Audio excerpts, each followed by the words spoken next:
자, 드디어 상승한 2차 전지 상승 이유는 역시나 이겁니다라고 했는데, 자, 이것 때문에 다시 한번 말씀드립니다. 오른다 내린다 이제 끝났다 고생 끝 행복 시작 이런 거 아닙니다.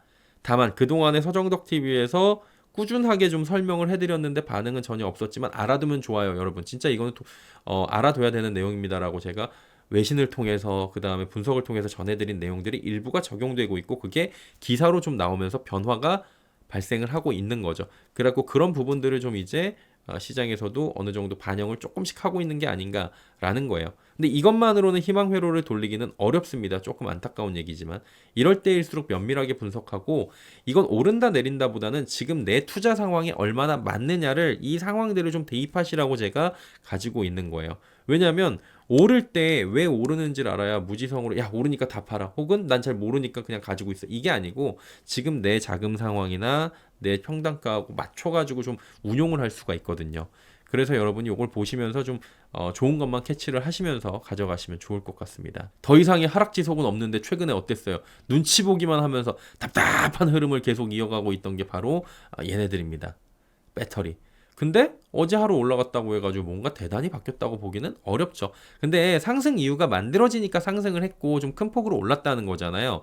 이유는 첫 번째는 큰 전제는 낙폭과대 업종들이 어제 대체적으로 시세가 좋게 나왔습니다. 이런 부분들이 분명히 있었다라는 거고 테슬라에 대한 기대감도 분명히 있었고요. 특히나 이제 실적은 별로였는데 테슬라 CEO인 일론 머스크가 복귀한다라는 소식들이 지금 반영이 된 거고요. 그리고 이제 테슬라가 하락을 할 때만 우리한테 반영이 됐었는데 테슬라 상승 재료가 우리나라 증시에도 반영이 된다. 이거는 조금 그래도 긍정적이다라고 볼 수 있는 측면입니다. 그리고 증권가 분석도 어제 긍정적인 부분들이 물론 부정적인 것도 있었지만 나왔어요. 뭐 KB증권의 에코프로비의 목표 주가를 낮추기도 했지만 한투는 LNF 에코프롬에 대해서 긍정적인 리포트, NH투자도 에코프로에 대해서 긍정적인 전망을 내놓으면서 조금씩 이제 회자가 되고 있긴 합니다. 그리고 제일 중요한 거는 뭐냐면은 반사이익 기대감이 시장에 진짜 실제로 드러나기 시작한 거 아닌가라고 보이고 있는 건데요. 그럼 반사이익이 되려면 트럼프 대통령의 좀 기준을 봐야 되거든요. 이게 왜 자꾸 구체적으로 나올 것이라고 했고 그 다음에 구체적으로 이제 나오고 있는지 트럼프 대통령은 이틀 전 그 트루스 소셜에다가 이 8가지 항목들을 올렸습니다. 이 관세에 대한 여러 가지 이제 기준들이에요. 이게 어느 정도의 시장에서의 그 스탠다드가 되거든요. 정확한 반사이익 업종을 분석하기 위해서는 반사이익이 이끌어지는 기준을 좀 명확히 파악해야 되고 지금 그래서 반사이익이 나온 애가 누군지를 좀 봐야 되는 겁니다. 트럼프 대통령이 비관세 부정행위 8개 항목을 이런 식으로 게재를 한 거예요. 환율 조작, 부가가치세, 원가 이하 덤핑하면 안 돼, 수출 보조금 안 돼, 자국 산업 보호용 농업 기준 안 돼, 보호적 기술 기준, 그 다음에 지적계산권 동영 안 돼, 관세 피해를 위한 환정, 그러니까 택가리 이런 거 안 돼라고 얘기한 거예요. 그럼 어디입니까? 이게 8가지가 주로 중국이나 EU를 저기 뭐야 부가가치세는 유럽연합이잖아요. 그러니까 EU하고 그 다음에 특히나 이제 EU도 아니고요. 사실은 중국 쪽으로 이게 거의 집중이 돼갖고 미사일이 들어가고 있는 그런 상황입니다. 그러면은 이 8가지 우리는 대한민국은 문제 없니? 일단은 환율 조작은 외환 보유액을 소진하면서 원화 약세에 대응하고 있는 우리나라 사정이랑은 이게 안 맞아요. 근데 이게 문제는 뭐냐면 해석의 영역이기 때문에 이걸 이렇게 다르게 해석해갖고 니네 조작하고 있어 그러면은 사실 방법은 없습니다. 근데 일단은 다른 나라들보다는 우리가 항변할 만한 부분은 있다. 환율 관창 대상국이긴 한데 어쨌든 간에 항변할 만한 여지는 있다라는 건데 이건 좀 불안한 부분이긴 하죠. 근데 이제 잘 보면은 이 모든 것들이 이게 전부 다 중국이에요, 중국. 중국을 향한 거고 택가리도 중국과 택가리 하지 말라는 거고 보조금도 중국과 받지 말라 이런 얘기입니다. 대한민국은 안전지대라고는 할 수는 없는데 반사 이익이 본격화되기 시작하는 부분에 대해서는 주목해 볼 만하다라고 말씀을 드렸고 이게 말씀을 드리면서 그때 그런 게 당장 오늘 내일 일어날 것 같진 않아요. 근데 시장에서 다른 업종들이나 그 배터리보다는 조금 더 구체적으로 지금 방안이 제시가 되고 확정이 되고 거론이 되는 애들은 바로바로 움직이고 있다 보니까 요거는 한번 주목해 볼 만하다라고 말씀을 드렸잖아요. 그럼 이제 기준이 있다라고 말씀드렸잖아요. 요거를 확인해 보면 됩니다. 태양광 기준을 좀 보는 거예요. 태양광에다 뭘 때렸냐면 3,521%의 관세 폭탄을 때렸습니다. 중국에서 나오는 태양광 제품이 아니라요. 중국이 들어가가지고 우회하는 애들까지 전부 다 때려버린 겁니다. 그래갖고 6월부터 고율의 덤핑 관세, 그러니까 반덤핑 관세와 상계 관세 때린다는 거 하는 건데 말레이시아, 캄보디아, 태국, 베트남, 중국이랑 가까운 나라들 거기서 중국의 보조금을 받고 태양광 셀을 만들어갖고 그 다음에 패널 만들어 갖고 수출하는 애들 니들은 그건 중국 거야, 중국 거 안 돼라고 해버린 거죠. 이미 상무부에서 조사를 하고 있었고요. 그리고 지금 이미 중국 정부로부터 이 기업들이 특정 기업들이 보조금을 받아갖고 커왔고 그걸로 이익을 보고 있다라는 사실까지 파악을 했다. 그럼 이건 중국 기업이다라고 본 겁니다. 그리고 퍼스트솔라, 미션솔라 그리고 우리나라의 그 한화 솔루션까지 해갖고 태양광 업체들이 이미 이거를 좀 이제 중국산 저가 제품도 이게 좀 어떻게 해달라고 계속 요청을 했던 상황이에요. 그래갖고 피해를 논의했고 피해가 심각하다는 결론을 냈고 고율 관세를 그래서 결정을 한 거라고 지금 알려지고 있습니다. 그래서 이번 결정은 6월에 ITC가 실제로 결정을 하면 최종 확정이 되는데 요 이제 관세율은 좀 조정이 되지 않을까라고 보여지긴 하지만 여기서 조정이 돼도 3,000%에서 뭐 뒤에서 뭐 3,400%에서 빼가지고 막 80% 나와도 이건 뭐 가격 경쟁력이 없어지는 거니까요. 자, 그렇다면 여기서 주목해야 되는 게 뭐냐면은 동남아에서 제품을 만들어서 미국에 수출하는 곳은 대부분 중국 업체라고 지목을 한 겁니다. 중국 업체가 관세를 피하기 위해서 동남아에서 태양광을 만들어 갖고 우회 수출을 해왔다고 지금 지목을 한 거고 그리고 제일 중요한 건 뭡니까? 중국의 돈을 받은 애들이 문제라는 거예요. 자, 중국과 연관돼 있는 것도 싫고 중국 특히나 자금을 보조금을 받아서 성장하는 너희들은 안 돼. 이건 안 돼라고 한 겁니다. 안 받을 명분은 없잖아요. 그러니까 고율의 관세를 때려서 들어올려면 이거 내고 들어오고 아니면 말고 라고 한 겁니다. 사실상 금지를 시킨 거죠. 실제로 태양광 제품의 80%, 미국이 수입하는 80%는 얘네래요. 말레이시아, 캄보디아, 태국, 베트남 4국인데 이걸 이제 중국에서 돈 넣고 택가리 시켜갖고 들어오는 거니까 이거로 인한 피해가 큰데 이거 결국 중국 배불리게 하는 거 아니냐. 안 돼! 라고 하는 겁니다. 거기다가 지금 보시면은 우회 수출 막으려고 베트남산 확인한다. 그러니까 이런 얘기가 나오니까 어떻게 되는 거냐면은 베트남 정부에서 자체적으로 이제 택가리 조사하면서 우리 아니에요라고 하면서 발 빼는 모습들이 나오는 겁니다. 불법 환적, 무역 사기 단속 지침 마련하고 관리 강화하고 우리나라 삼성전자에도 택가리 한다라고 얘기해주고 있고 뭐 그런 겁니다. 베트남 산업무역부는 지침에서 미국의 관세 부과로 긴장이 고조됐다. 무역 사기가 늘어날 가능성이 크다고 지적하면서 먼저 알아서 이런 것들을 조사하고 있다. 중국산 제품의 택가리 통로 활용이 베트남인 걸로 지목을 받고 있으니까 우리는 아니다라는 거를 좀 보여주려고 노력을 하는 모습들도 이미 알아서 나오고 있는 상황입니다. 왜냐? 비껴가면 초고율 관세입니다. 그 뭐 반덤핑 관세가 61%에다가 뭐 총 44%에다가 1002%짜리 있고 이거 그럼 확정되면 어떻게 돼요? 최대 3000%인데. 그러니까 4국 말레이시아, 캄보디아, 태국, 베트남 이 4국에서 나오는 중국의 보조금을 받았다고 지금 지목이 된 회사들께 80%인데 미국으로 들어오는 게 이게 만약에 6월부터 정말로 관세가 고율의 관세가 3000%가 아니라 뭐 80에서 100%라고 해도 나오면 어떻게 됩니까? 급감하겠죠. 수입을 못 해요. 그럼 그 자리를 누군가 채워야 되잖아요. 그거를 한국, 인도가 채워나갈 수 있다라고 얘기를 하면서 그 얘기들이 나오면서 이제 같은 말레이시아에서 만들어도 한화솔루션은 보조금을 받지 않았기 때문에 괜찮아라고 그냥 기본 관세만 맞거든요. 10몇 %만. 그러니까 이건 차별이 되는 거죠. 차별화 소구점이 생긴 거죠. 그러니까 반사이익이 나오겠구나라고 시장에선 본 거예요. 이게 지금까지의 상황입니다. 이해 가셨죠? 그러니까 이런 구체성이 있어야 된다고 반사이익이 나오려면은. 거기다가 하나솔루션이 뭐 하고 있어요? 미국에다 생산기지 짓고 있지 참.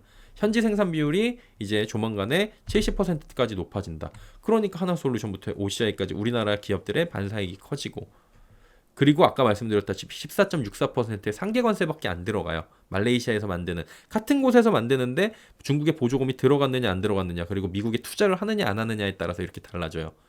그래서 보조금을 받는 협업관계가 아닌 기업들에 대해서는 그리고 직접 보조금을 받지 않는 기업, 이해관계가 얽히지 않은 기업들에 대해서는 관세포탄 대상이 되지 않을 수 있다는 거고 미국에 직접 투자를 하거나 이러면은 이거 아마 물밑에서 분명히 나올 거거든요. 이런 것들. 협상이 어느 정도 용이하다라는 것들을 지금 예외성에 대해서 지금 기준을 보여주고 있다라고 보여지는 거죠.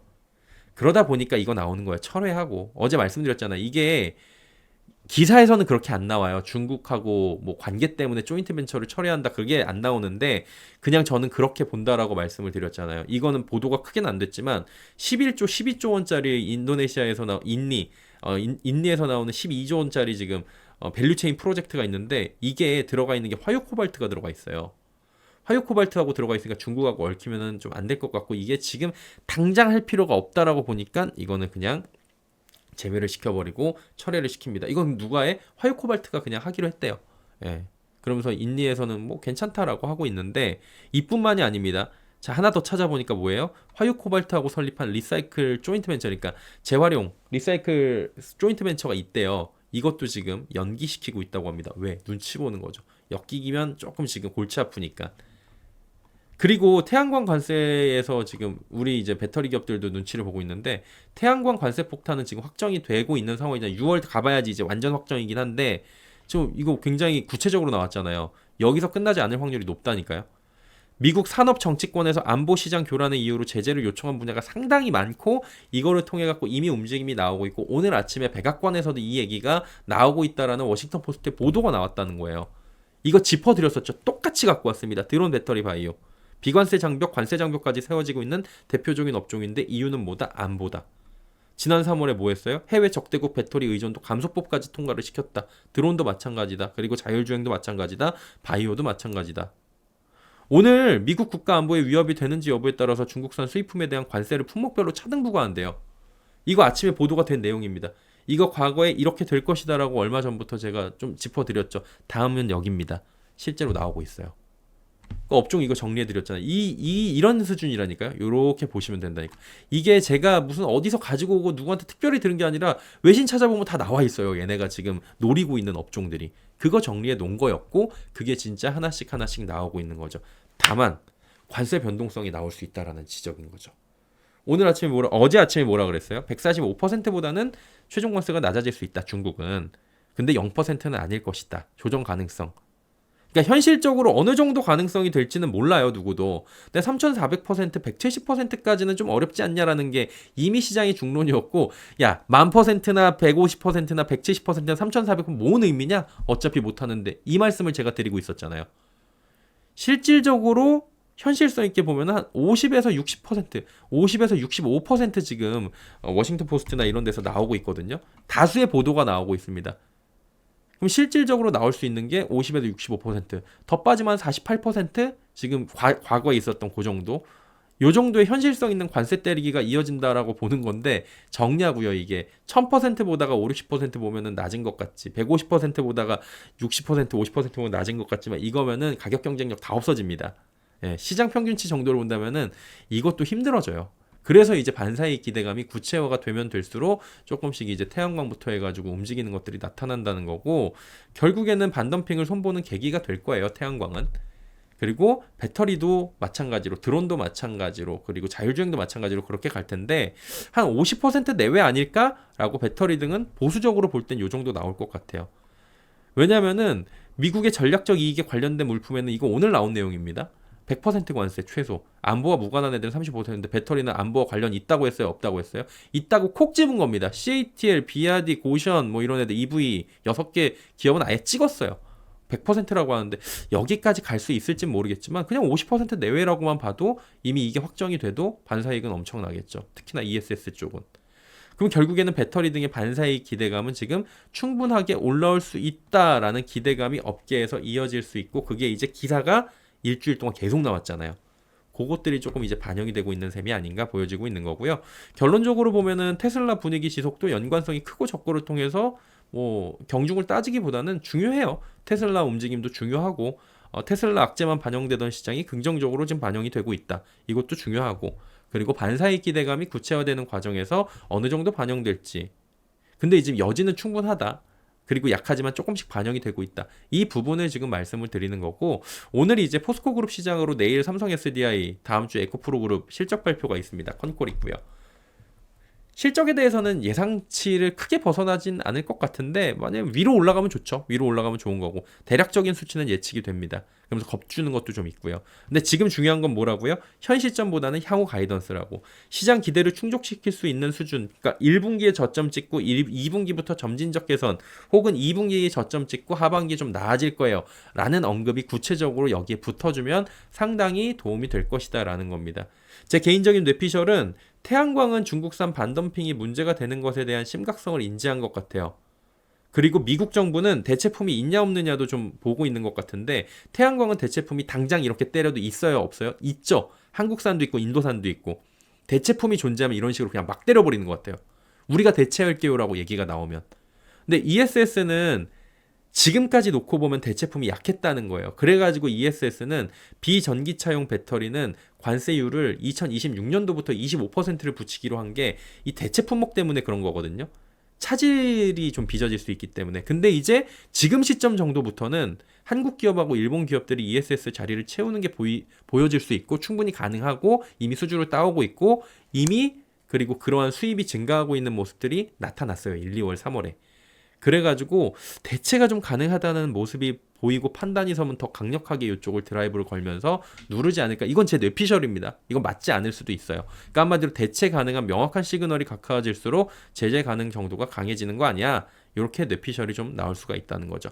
그래서 ESS 쪽은 태양광과 마찬가지로 꾸준한 제재를 통해 갖고 중국 점유율을 낮추고 이 산업을 조금 고사작전에 들어가지 않을까라는 뇌피셜까지 한번 넣어보면서 이야기를 정리하도록 하겠습니다.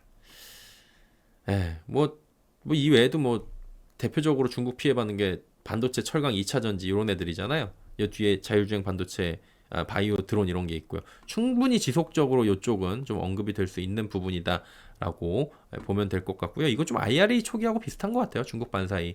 그냥 관세는 다 어려워라고 얘기하다가 IRA 자체 다 어려워 그랬잖아요. 그러다가 이제 나중 가니까 이거 반사이익이야라고 했잖아요. 우리가 이건 중국 안보야. IRA 안보법이거든요.